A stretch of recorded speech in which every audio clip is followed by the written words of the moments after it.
All right, so here's our lesson 14.1 on sequences. And we talked a little bit about this today, just about function notation and how it's relevant. So the sequence that we're going to start with here is 7, 9, 11, and 13. And today we talked about how function notation helps us to identify parts of a sequence. So for example, in this sequence, the first term is 7. So when we write that, we can say f of 1, meaning the first term, and then telling what that first term actually is. We could also write that f of 2 here is 9, right? Second term is 9, or the third term is 11. And I'll just keep going. The fourth term is 13. The ... here just indicates that this sequence is going to continue. Continue forever. So in the forward direction. So it's important that you know that. Okay, so the first big vocabulary word that you need to know is explicit rule. And an explicit rule is an equation that tells you how to find any term in the sequence. So we want to write down, you can find any term in the sequence without finding the previous terms, which means we could count up in the sequence, 2, 4, 6, 8, or we could skip ahead all the way to some future term. So the first thing we're going to do is write 4 terms defined by the rule. Okay, so they want me to find the first 4 terms here. Well, I know in my notation that I can find f of 1, which would be the first term. I'm going to go ahead and make my spots, first 4 terms. And to do that, I would just be plugging in. So this is 3 times n squared. Remember, that means 3 times 1 plus 1.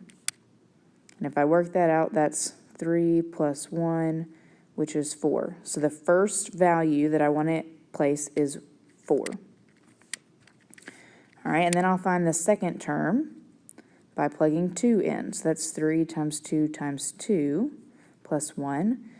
Okay, 3 times 2 is 6, times 2 is 12, and 12 plus 1 gives me 13. So the second term in my sequence is 13. All right, we're going to keep going. We got to get 4 of them. F of 3 is 3 times 3 plus 1. All right, 3 times 3 is 9, times 3 is 27, plus 1 is going to give me 28. So my third term is 28. And then my fourth term, f of 4, is 3 times 4 times 4. Right, remember I'm just plugging in here. 3 times 4 is 12, times 4 is 48, plus 1. It's going to give me 49.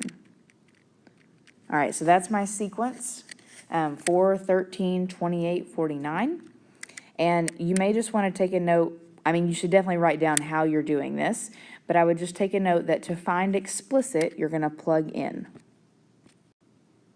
All right, there's your note. To find explicit, using explicit, plug in.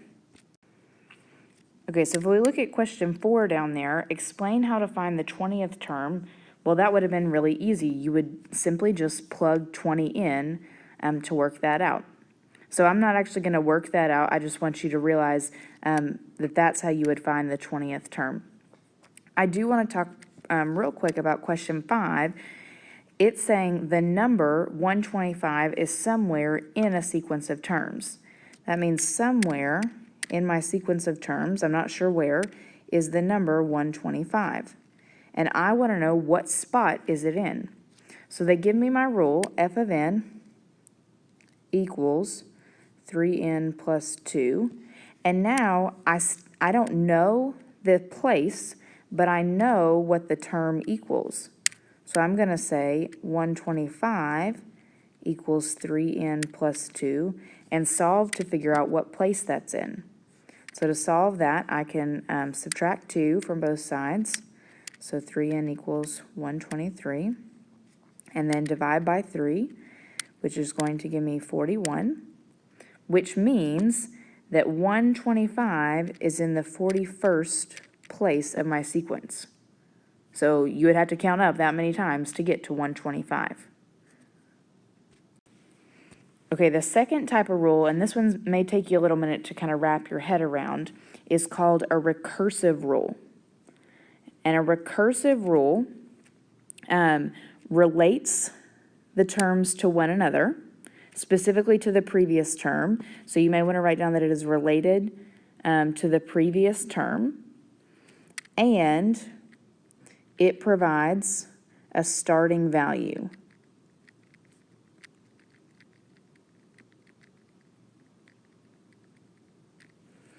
Okay, so some things that I want you to note, and we'll just look at this first problem as an example. We'll actually look at A. Okay, so we're going to kind of try to figure out what they did. They tell me that the first term is 2.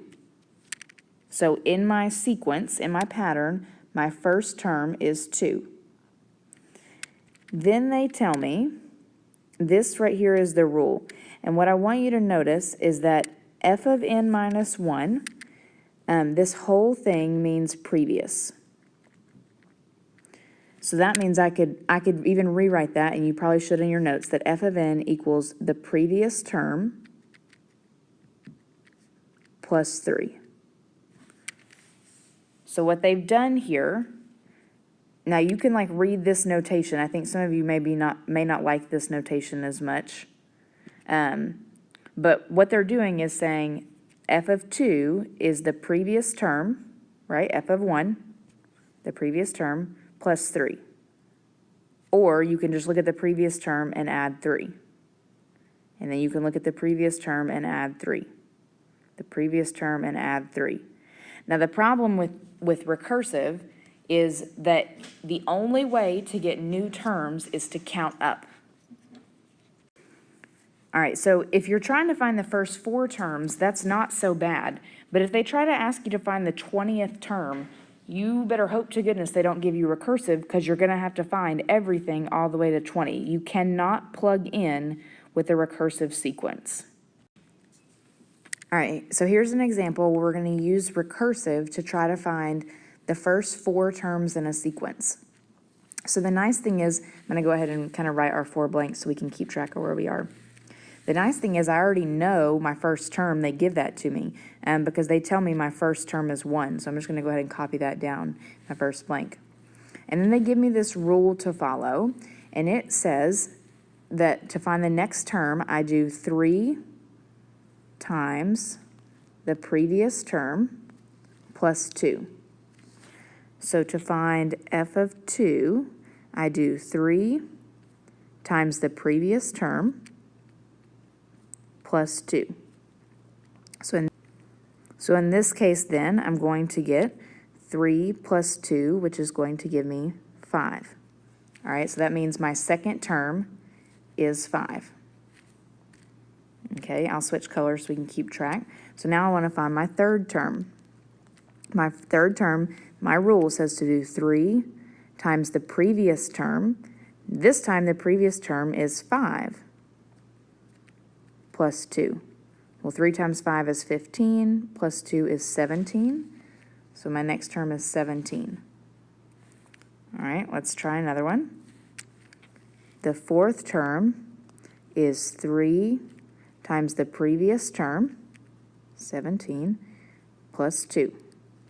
All right, 3 times 17 is 51, plus 2 is going to be 53. So my fourth term is 53. And they don't ask this, but just so you kind of start to see the pattern, if I wanted to find my fifth term, I would do 3 times 53, because that's the previous term, plus 2. And then that pattern is just going to go on and on. All right, so hopefully you understand or have a little bit of a better idea of how recursive works. You may want to re-watch this last slide just to make some more sense of recursive.